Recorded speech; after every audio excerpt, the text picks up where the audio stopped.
আমি বলেছি আইনজীবীদেরকে আমি একা বেরোবো, তোমরা আমার হয় আমার না থাকলে নতুবা আমার সাথে যাবে।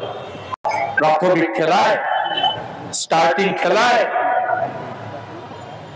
মাত্র খেলা শুরু হলো, সেমিফাইনাল ফাইনাল খেলে ফেললেন। প্রাথমিক ঘোষণায় ফাইনাল কাজ করে ফেললেন, ফাইনাল ঘোষণা দিয়ে দিলেন। এবার যে ফাইনাল ঘোষণা হবে তখন কি করবেন? আর তো কোনো শব্দ না। যখন গুলির মুখে দাঁড়িয়েছি তখন ভাবি নাই ফিরে আসবো।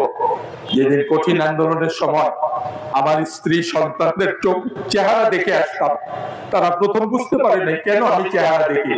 আমি যদি ফিরে না আসি, আমি শেষবারের মতো তাদের চেহারাটা দেখে আসি।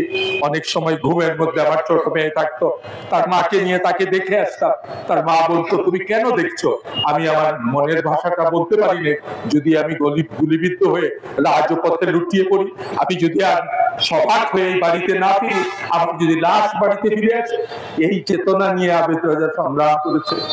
একবার আমি স্বপ্নে দেখলাম হাইকোর্টের পাশে গুলিবিদ্ধ হয়েছে, আমি মারা গেছি। আমি ডায়েরিতে লিখলাম, ভাবলাম আমি মারা গেলে ডায়েরির কথা তো কেউ জানবে না। আমার রুমের আরেকজনকে বললাম, ভাই এই পাতাটি তুমি পড়ো। সে আমার পায়ে ধরে ফেললো, ভাই আপনি যাবেন না আজকে? আমি বলছি আমি বাথরুম থেকে আসি।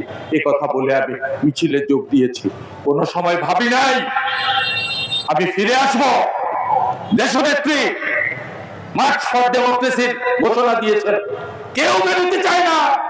আমি বলেছি আইনজীবীদেরকে আমি একা বেরোবো, তোমরা আমার হয় আমার না থাকলে নতুবা আমার সাথে যাবে। দল আমরা সবাই করি।